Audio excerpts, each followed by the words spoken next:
2008, an 11-year-old girl came to the attention of the police after she disclosed that she and another child had been sexually abused by a group of adult males. Just a few weeks later, she was found in a derelict house with another child and a number of adult males.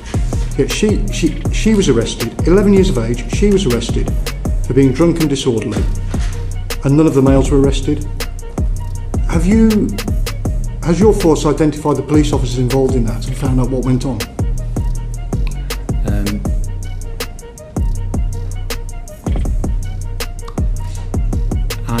I don't know. Okay. There's many people out there talking about young people, young girls being groomed by Pakistanis, by people of the ethnic minority.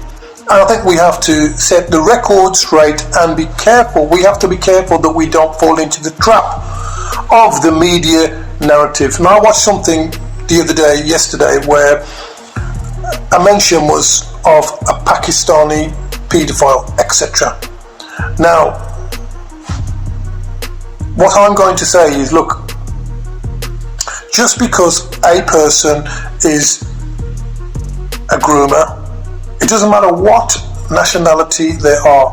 The fact of the matter is there is no specific connection to Muslim or any ethnicity specifically being involved in grooming. There's no specific connection. Yes, there have been some cases that have brought along a lot of media attention, but there's no specific connection. The media narrative is bringing about the connection, and when we listen to the media and what they have to say, most of the time is they make you follow them like sheep, and they create widespread stereotypes. So we all start thinking then that a particular nation, colour, creed or ethnicity is specifically encouraging grooming situations. But there's no specificity on these facts. So point number one, be clear. Be clear as to when you hear certain things being said in the media and certain words being used in the media and certain ethnicities being used in the media.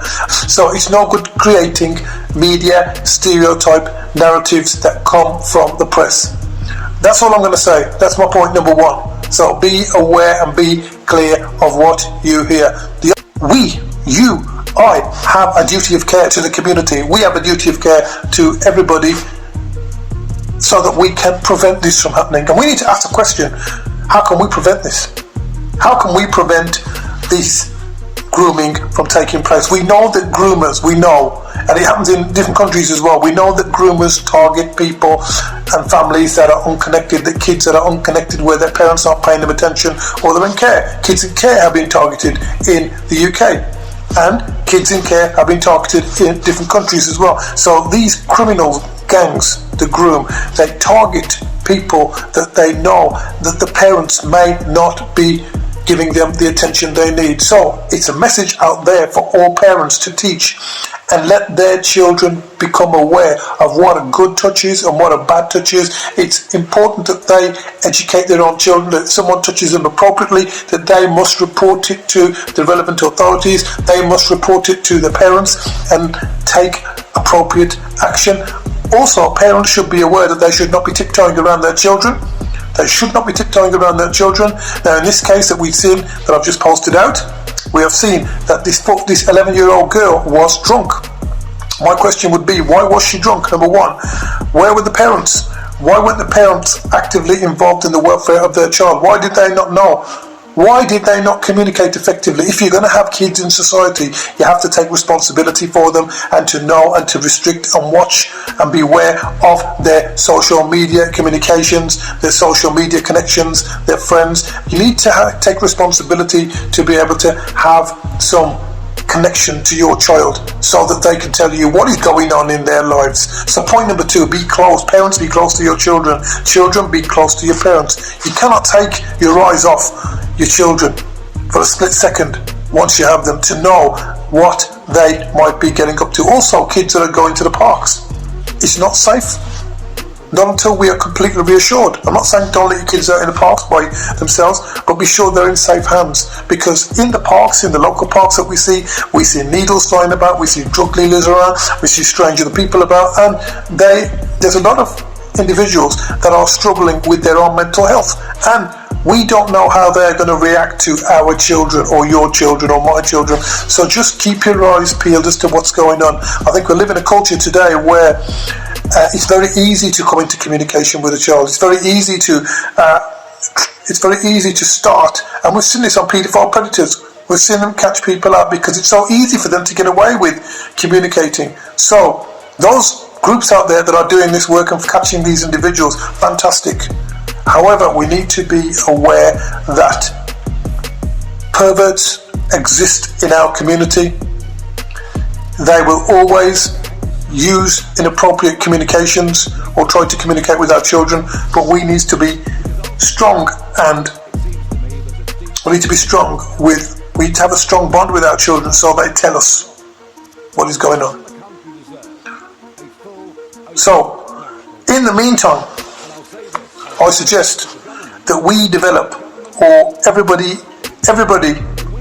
gets onto, even the parents, even the children, get onto course programs that give information on child grooming, gangs, and grooming itself, so that our kids can be aware. And not to leave out the vulnerable. The vulnerable are the ones most likely to be targeted. Don't leave them out. Professionals who are working, they should not leave them out. My message is do not attack the whole community as a stereotype, because not all Muslims are groomers. Number one. Not all English people are groomers, and not all Christians are groomers, but they live in our society, and they've pretended and they've hidden themselves in our societies. So don't stereotype our whole culture because of one person or two people that purport to represent that culture. Vikas Chopra, the Workers' Party, over and out. I mean, are the Labour councillors in Rochdale going to vote against a motion for an independent public inquiry into the grooming scandal and the cover-up? They'd be very ill-advised if they do. So I want that independent public inquiry. I want those groomers that haven't been jailed yet to be jailed, and I want the politicians that covered it up to be jailed also.